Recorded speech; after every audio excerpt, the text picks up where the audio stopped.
अस्सलाम वालेकुम नाजरीन, उम्मीद है आप लोग खैरियत से होंगे। आप लोगों की तरफ से अक्सर एक शिकायत होती है या जब भी शिकायत आती है वो अक्सर इस बारे में आती है कि आवाज़ कम थी। मैं अभी तक अपने आप को कैमरे के लिए ट्रेन नहीं कर पाया। कैमरे में जब आप खड़े होते हैं या कैमरे के सामने खड़े होते हैं तो आपको गला फाड़ के बोलना पड़ता है। मैं अभी तक उस तरह से ट्रेन नहीं हो पाया। लेकिन फिर भी आप जो है रोज़ाना कोई ना कोई इस तरह की बात कर दिया करें जी कि आवाज़ ठीक नहीं थी, ताकि मैं कॉन्शियस रहूँ इस बारे में। लेकिन ये वादे कर दिया करें कि असली वाली या वैसे मजाक कर रहे हैं, ताकि मुझे ये भी अंदाज़ा रहे कि आपको आवाज़ पहुंच रही है या नहीं पहुंच रही। मेरे फ़ोन पर तो ठीक आ रही होती है, तो लिहाजा मुझे अंदाज़ा नहीं होता। मैं जब प्रोग्राम भी सुनता हूँ बाज़ औक़ात, तो मुझे लगता है कि आवाज़ ठीक है, मुझे तो एज सच मसला नहीं आ रहा होता। तो लेकिन आप लोगों में से कोई ना कोई इस तरह की शिकायत आ रही होती है, तो आप इसके बारे में आगाह करते रहा करें।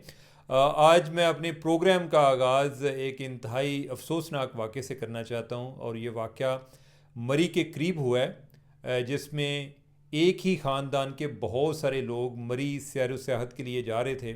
और उस दौरान वो फैमिली जो है वो तीन गाड़ियों में थी। दो उनके पास कारें थीं और तीसरा एक उन्होंने हाई रूफ वैन वो किराए पर ली हुई थी। और ये फैमिली मुल्तान से आ रही थी, और इधर मरी के करीब वो ज़रा डी ट्रैक हो गया वो जो हाई रूफ वैन है, और उसके बाद उसमें आग लग गई।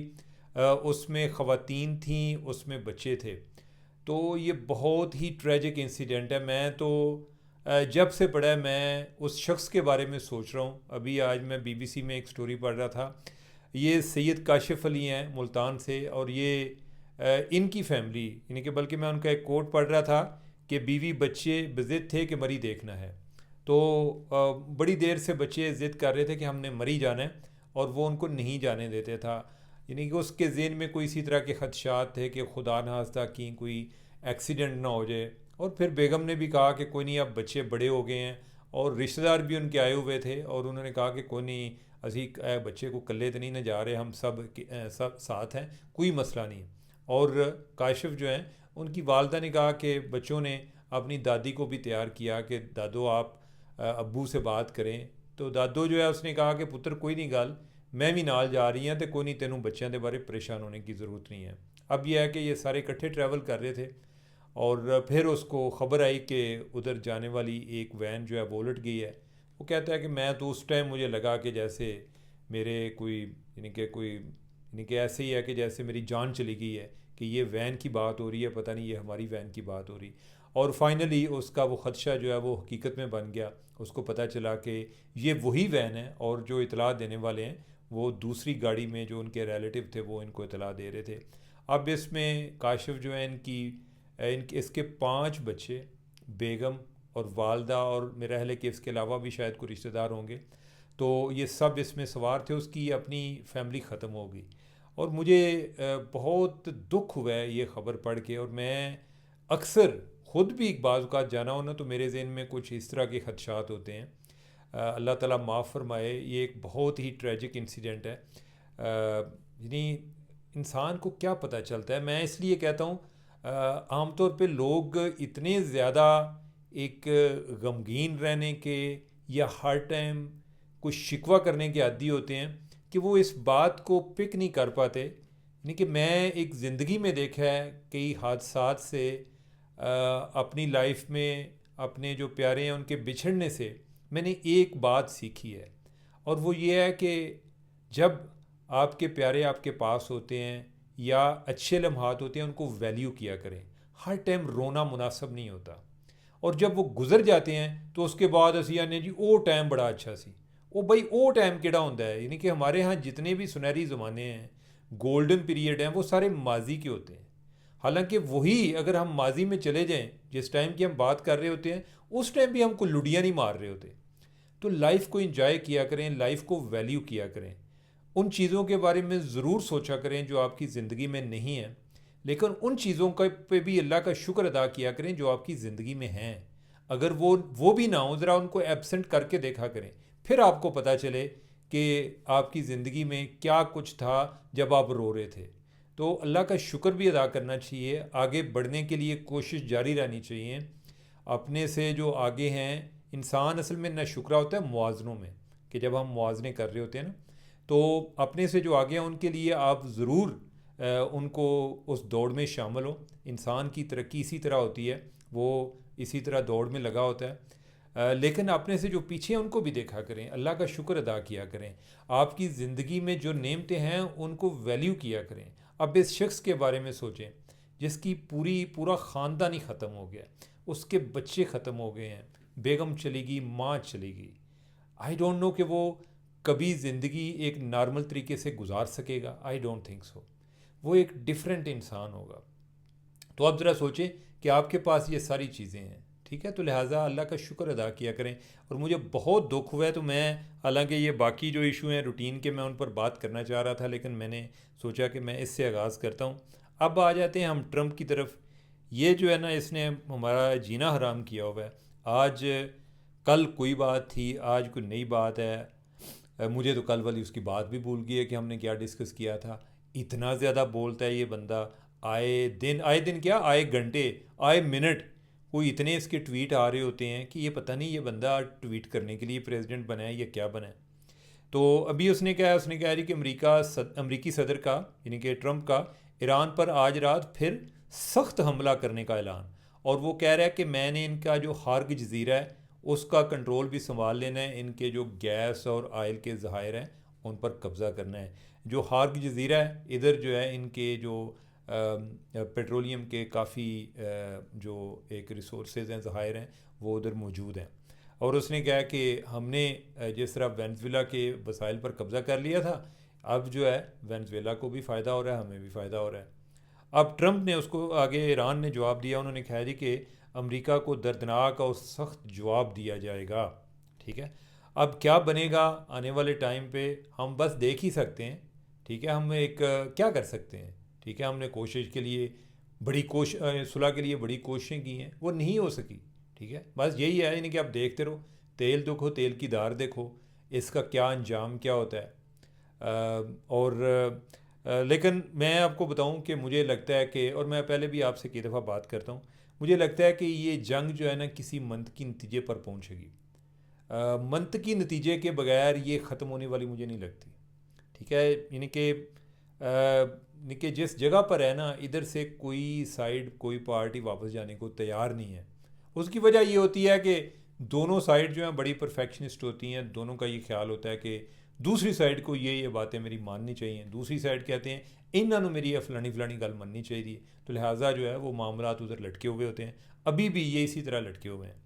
इन द मीन वाइल ये भी एक डेवलपमेंट हुई है कि जो यूएई है और जो ईरान है, इनके दरमियान एक मुलाकात हुई है। इनकी जो नेशनल सिक्योरिटी के लोग हैं, कौमी सलामती के, उनके दरमियान मुलाकात हुई है।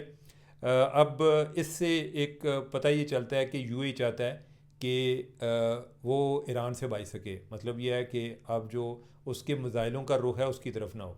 इससे पहले सऊदी अरब वाले वो भी मुलाकात कर चुके हैं ईरान दे कि माई बाप साढ़े हाल सानू छड़ दो, हमारी तरफ ना देखें। फिर जो है कतर वाले भी कर चुके हैं। कतर वाले जो हैं वो तो अब एक सालसी का रोल भी दरमियान में अदा कर रहे हैं, ईरान से डरे हुए भी हैं। वैसे ये भी कोई एक अच्छा स्टेटस नहीं होता कि जब आपके इर्द गिर्द सारे लोग जो है ना वो डरे डरे ही रहते हैं, अंदर से वो गालियाँ दे रहे होते हैं, ऊपर से वो साथ साथ कह रहे होते हैं जनाब कोई गल नहीं, थोड़ा तो कोई पता नहीं चलता, यानी कि किस टाइम थोड़ा पारा हाई हो जाए सानू पता नहीं चलता। लेकिन ये अब जो है यूएई वालों के साथ भी हो गई है। यूएई के साथ आज नहीं हुई, पहले हुई है। और उसका अब लगता है कि जैसे यूएई के साथ कोई ईरान के मामला ठीक हो जाएंगे, उसका अंदाज़ा इस बात से होता है कि जो हालिया जो ईरान ने स्ट्राइक्स की हैं वो इन तीनों जगहों पर नहीं की, ना कतर पे की हैं, ना सऊदी अरब पे की हैं, ना यूएई पर की हैं। हालांकि यूएई जो है वो ईरान का एक पहला टारगेट होता है। इस दफ़ा जो स्ट्राइक्स हुई हैं वो बहरीन पर हुई हैं, वो कुवैत पर हुई हैं, वो जॉर्डन में हुई हैं, उर्दन में हुई हैं। तो मेरा ख्याल है कि उन्होंने भी आके ईरान नाल मिल लेना चाहिए ताकि कोई तरला मिन्नत करन। अब फिर बाद में आई डोंट नो कि अमेरिका जो है वो किधर से स्ट्राइक करेगा, या वो अपने बहरी बेड़े से करेगा या कोई और किसी के एयरबेस से इस्तेमाल करेगा, ये वक्त बताएगा। लेकिन यह है कि क्वाइट लाइकली कि जब आप में से कई लोग बिलाग देख रहे हों तो उस दौरान कोई और डेवलपमेंट हो जाए। इस हवाले से ये बड़ी ही एक वोलेटाइल सिचुएशन है जो कि लम्हा बलम्हा बदलती जा रही है, ज़्यादा संजीदा भी हो सकती है। अभी जो एक डीएस्केलेशन है इसकी यानी कि कम होने के चांसेस तो कम ही लगते हैं। मुझे लग रहा है कि जैसे एक दफ़ा स्पाइक ये दरमियान में स्ट्राइक्स में फिर आनी है। अब आ जाते हैं हमारे बजट की तरफ जो कल आ रहा है। और बजट से पहले जो इकनॉमिक सर्वे आता है, इकनॉमिक सर्वे क्या होता है कि वो एक वादे वईद होते हैं। वो बताया जाता है कि पिछली दफ़ा साहब वादे किए सन उन्हें जो है पूरा हो गया, ऐ नहीं होया, अगली दफ़ा से हमारे ये वादे हैं। तो इस तरह की बातें होती हैं। खैर ज़्यादातर जो है माजी के हवाले से होते हैं। मेरे ख्याल जो नए वाले वादे हैं वो तो बजट में आएंगे।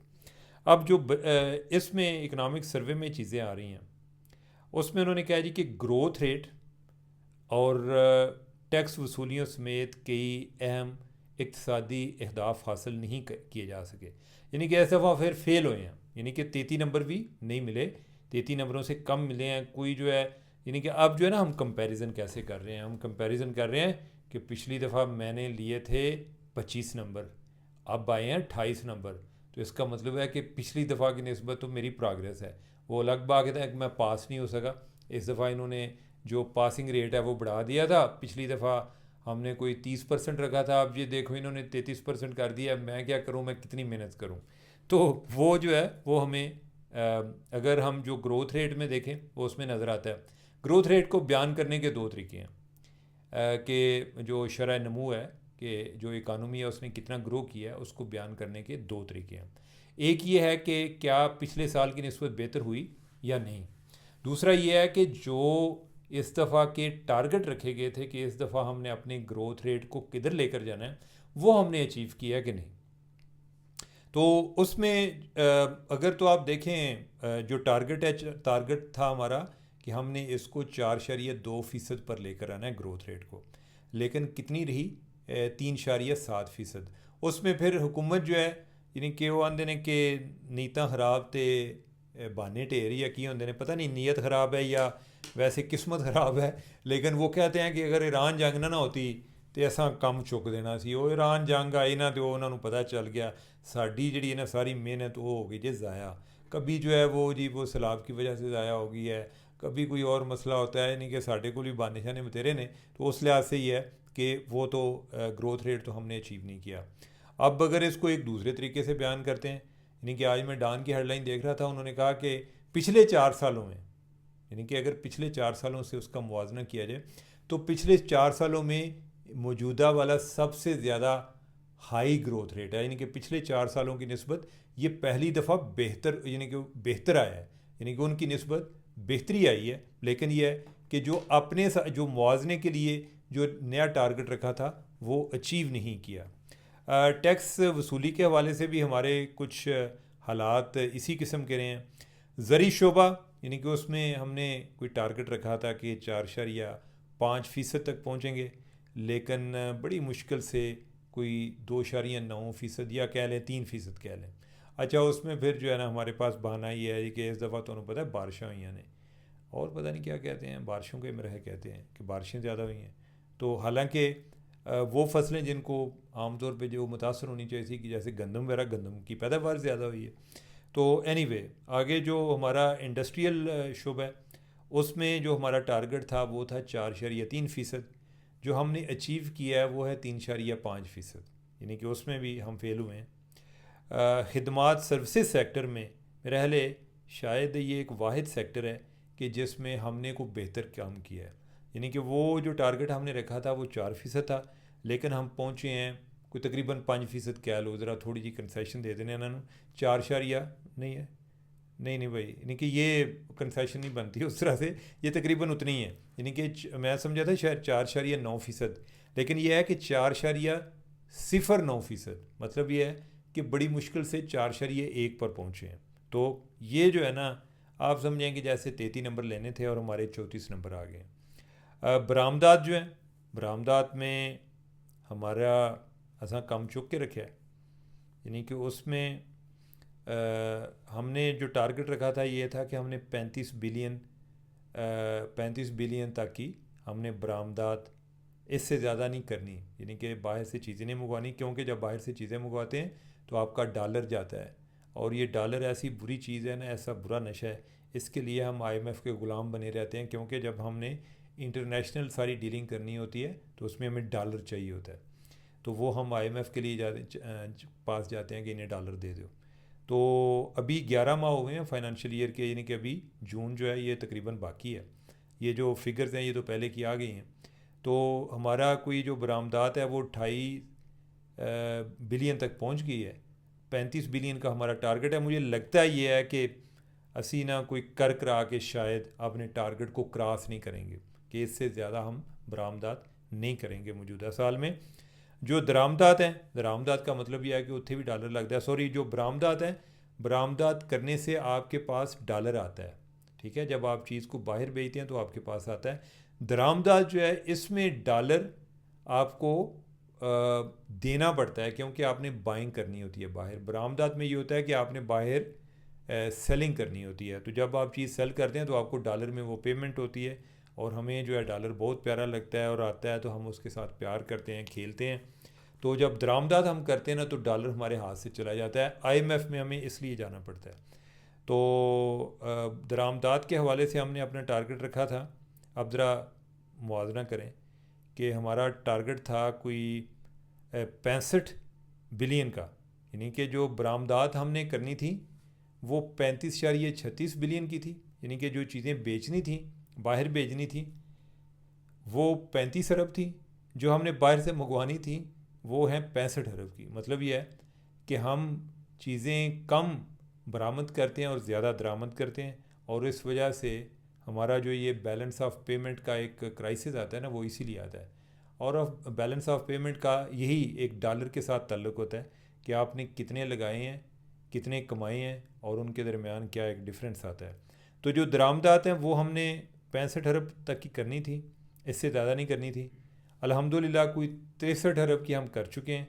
तो उम्मीद ये है कि इस महीने के एंड तक वो हम उस तक भी पहुंच पाएंगे। यानी मतलब ये है कि मुश्किल से हम जो है ना दरामदात को चलें, जितना हमने अपना टारगेट रखा है उससे एक्सीड नहीं करेंगे। चलें, ये पॉजिटिव सेंस में अगर बयान करना तो इस तरह कर लें। यूएई के हवाले से मैं आपको बता रहा था, एक और ख़बर थी जो कि ऊपर मिस होगी। वो थी कि सोशल मीडिया कवानीन की खिलाफ वर्जी पर 3,500 पाकिस्तानियों को बेदखल किया गया है। ये आज बताया गया है हुकूमत ने पार्लियामेंट में। नाजरीन, मैं आज मेरा है तीसरा दिन है, ये जो हमारे दोस्त बाहर जाते हैं ना, इनके हवाले से किसी न किसी तरीके से बात हो जाती है। भाई, अगर आप उधर कमाने गए हैं तो एक्टिविज़म छोड़ दें। आप कितनी तकलीफ़ हो रही होगी जो वापस आ गए हैं, ठीक है। तो आप कोशिश किया करें, ये सोशल मीडिया वैसे भी को आपकी सेहत के लिए अच्छा नहीं है। आपने कोई इससे अरस्तू भी नहीं बन जाना। इंटरटेनमेंट होती है, जिस तरह होता है ना, खेल होता है कि कोई 2 घंटे खेल लिया। सोशल मीडिया को इससे ज़्यादा इस्तेमाल न किया करें। या तो फिर हो कि आप कहें जी कि मैंने सोशल मीडिया को इस्तेमाल किया बड़ा पॉजिटिवली। फॉर एग्ज़ाम्पल कि मसलन आप कहें जी कि मैं सोशल मीडिया पे ना, मैं कोई ऐसी प्रोडक्ट बनाई है कि जो सोशल मीडिया पे मैं ऑर्डर ले रहा हूँ और वो सेल कर रहा हूँ, तो फिर तो आपने उसका पॉजिटिव इस्तेमाल किया। और अगर उधर बैठ के कुछ 4 किसी को गालियाँ दी, 4 खुद खा ली, और आप कह रहे हैं जी कि मैं अल्हम्दुलिल्लाह एक्टिविज़म कर रहा हूँ इधर, और उसके जो नताइज हैं वो यही हैं कि कोई उधर से वो बेदखल कर देते हैं। ये यूएई वालों को पहले भी हमसे शिकवा था, मैं माजी में भी बात कर चुका हूँ। वो कहते हैं यार तुहाडे पाकिस्तानियों का की मसला है, तुसी इन्ने जो कि है नहीं जिन्ने, नहीं कि तुसी अपने आप को समझते हो कि आप पूरी उम्मा के जो ठेकेदार बने होते हैं कि जी फ़लाँ को, फ़लाँ मुल्क को, इसराइल को तस्लीम करना या नहीं करना, हमने कर लिया, हमारी मर्ज़ी है, तुसी ना करो, यूएई वाले कहते हैं। तो अभी भी जो है मेरा ख्याल है यही हुआ होगा कि ईरान जंग के दौरान हमारे जो लोग हैं उन्हें क्या होना जी कि जो है, यानी कि अब जज्बात तो अपनी जगह पर होते हैं ना, तो हम तो ईरान के साथ हैं, तो उन्हें क्या होना, चलो फिर मियाँ इथों बिसर बुरी चुको तो जाओ कार। तो यानी इस तरह लोगों को जवाज़ ना दिया करें। इसका ये मतलब नहीं कि मैं उनको जवाज़ फराहम कर रहा हूँ, लेकिन अगर आप मेरी बात नहीं मानते तो यूएई वाले जो हैं उन्होंने मेरी बात माननी है। मैं अगर उनको कंडेम कर दूंगा इस तरह मेरी बात मान जाएंगे। तो कोई अकल को कम लिया करो, अपनी अपने जो है ना इस तरह के कोई एक अपने मुस्तकबिल के साथ ना खेला करें, ठीक है। और सोशल मीडिया में जैसे आपको बताया कि ये कोई बड़ा आपकी ज़िंदगी में इसने तब्दीली नहीं लानी। जो आप काम कर रहे होते हैं वो करें। ये जो सोशल मीडिया का ज़्यादा इस्तेमाल है ना, बल्कि ये ज़हनी तौर पे आपको परेशान करता है, आपको गैर ज़रूरी नफ़रत आती है, ये नफ़रत पर थ्राइव करता है, फ्लरिश करता है ये सोशल मीडिया, क्योंकि नफ़रत में लोग गालियाँ भी ज़्यादा दे रहे होते हैं एक दूसरे को, इंगेजमेंट भी हो रही होती है। इंगेजमेंट के लिए बनाना, तो जो एक दूसरे को गालियाँ दे रहे होते हैं वो भी इंगेजमेंट है। तो सोशल मीडिया पे ज़्यादा इसी तरह के काम चल रहे होते हैं। जितनी आप कोई प्यार की बात करेंगे ना, वो सोशल मीडिया पे वायरल नहीं होगी। आप नफ़रत की बात करेंगे, बहुत ज़्यादा वायरल होगी। ठीक है, तो लिहाजा ये आपकी मेंटल हेल्थ के लिए भी अच्छा नहीं है, और आपके जो एक मुस्तकबिल के लिए आप देख लें जो हुआ है, इस लिहाज से भी आपको गैर ज़रूरी टेम्पटेशन होती है कुछ लिखने की, और फिर यह है कि वो जो आप लिखते हैं ना वो आपका पीछा करता है। तो लिहाजा अपना ख्याल करें। तो मुझे दें इजाज़त, अल्लाह हाफिज़।